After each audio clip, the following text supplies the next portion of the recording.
আজকে বাংলাদেশে যার রাজনীতি দর্শন, যার রাষ্ট্র বিনির্মাণ এবং দেশ বিনির্মাণ প্রকল্পটা সবচেয়ে বেশি বোঝা দরকার, সেই ব্যক্তির নাম হচ্ছে জিয়াউর রহমান, যিনি বাংলাদেশে by far, to my understanding, যে আমি কিন্তু কখনো বিএনপি রাজনীতি করি নাই, কিন্তু আমার সামান্য পড়াশোনাতে আমি দেখেছি যে এই রাষ্ট্রটাকে রাষ্ট্র বানাতে চেয়েছেন, এই রাষ্ট্রটাকে সবার করতে চেয়েছেন। সে পাহাড়ি হোক, তার পাহাড়ের রাষ্ট্র হবে, সে বাঙালির রাষ্ট্র হবে, এটা হিন্দুর রাষ্ট্র হবে, মুসলমানের রাষ্ট্র হবে, হরিজনের রাষ্ট্র হবে, উর্দু ভাষীদের রাষ্ট্র হবে, যে যেখানে যে ভাষায় কথা বলেন তার রাষ্ট্র হবে। এই যে সার্বিক জাতীয়তাবাদ, কম্প্রিহেন্সিভ ন্যাশনালিজম বলতে যেটা বোঝায়, সবাইকে অ্যাকোমোডেট করে একটা বাংলাদেশ গড়বার যে লড়াই, যেটাকে আমরা স্টেট বিল্ডিং বলি, নেশন বিল্ডিং বলি, জাতি গঠনের যে রাজনীতি, এই রাজনীতিটা বাংলাদেশে একমাত্র বুঝেছেন, করেছেন এবং ব্যক্তি জীবনে এটার একদম এমবেডিমেন্ট ছিলেন, যেই তার আপাদমস্তক এই রাজনীতিকে ধারণ করতেন, সেরকম একজন মানুষ ছিলেন শহীদ প্রেসিডেন্ট জিয়াউর রহমান। এবং দুঃখজনক হলো সত্য যে আজকে আমরা যারা পুরো জাতীয়তাবাদী ইসলামী মূল্যবোধী বিশ্বাসে এই যে বলয় যে রাজনীতি করি বিভিন্ন দলে দলে, এই ব্যক্তির রাজনীতিটা নিয়ে তেমন কোনো চর্চা নাই, বোঝার চেষ্টা নাই, আমাদের পাঠ্যপুস্তকেও নাই, রাজনৈতিক দলগুলোর মধ্যেও নাই, একাডেমিয়াতে নাই, তত্ত্ব বিশ্ববিদ্যালয় সভা সেমিনার সিম্পোজিয়ামে নাই। বাংলাদেশে যেটা হয়েছে, এটা আমাদের ওই যে কোরআন শরীফের এক্সাম্পল দেই, আমাদের ঘরে দেখবেন সবার কোরআন শরীফ আছে না, এইটাকে আমরা গিলাফের চাদরে করে ঢাইকা ঢুইকা অনেক আলমারির উপরে রাইখা দিই।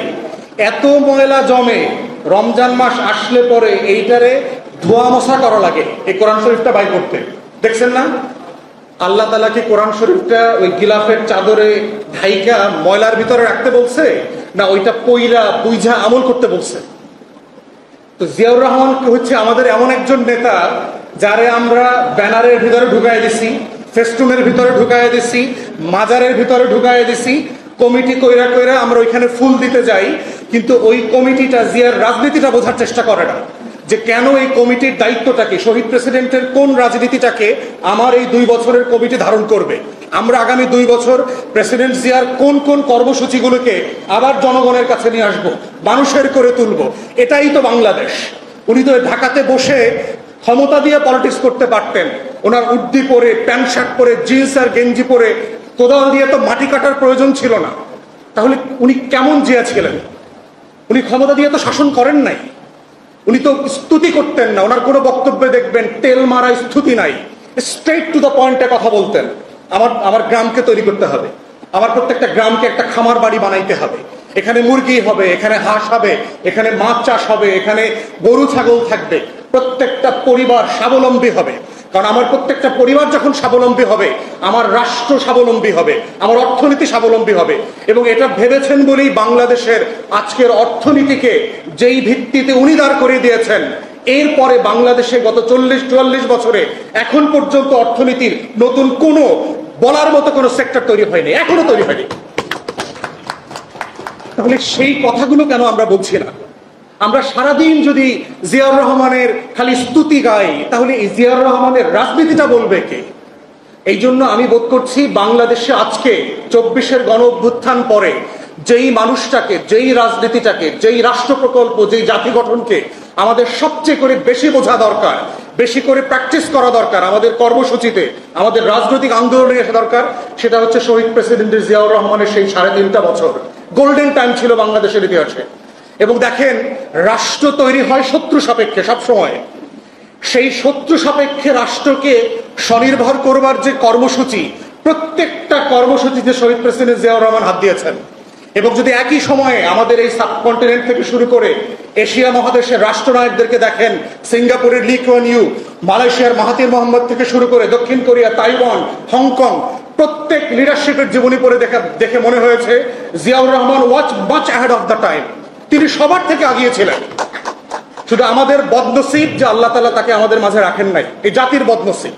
এই জাতির ভিতরে এত মির্জাফর, এত লেন্দুক দর্জি, দলের ভিতরগুলোতে, প্রত্যেকটা দলের ভিতরে এত বেশি শত্রুরা, আধিপত্যবাদ দিল্লির ঢুকে গেছে যে জিয়াউর রহমানের মতো নেতাদেরকে এই দেশে বাঁচতে দেওয়া হয় না, তাদেরকে নেতৃত্বে আসতে দেওয়া হয় না।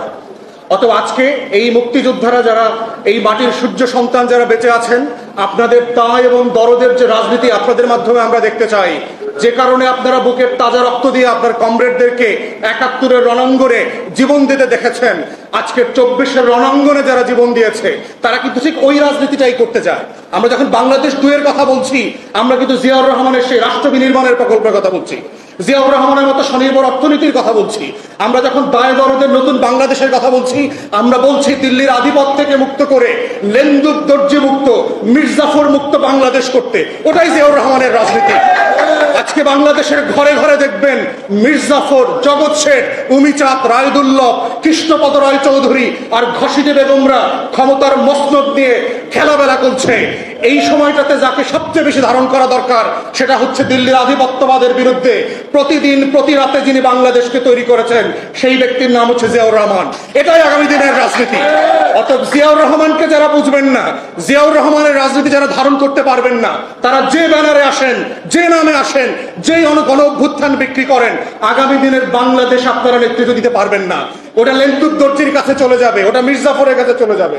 তাই আজকের শাহাদাত বার্ষিকীতে আজকে আমরা এটাই ধারণ করতে চাই, বলতে চাই যে শহীদ প্রেসিডেন্টকে আবার জীবন্ত আকারে তার আইডিয়াস, তার রাষ্ট্র প্রকল্পের জায়গায় তাকে ফিরায় নিয়ে আসতে হবে।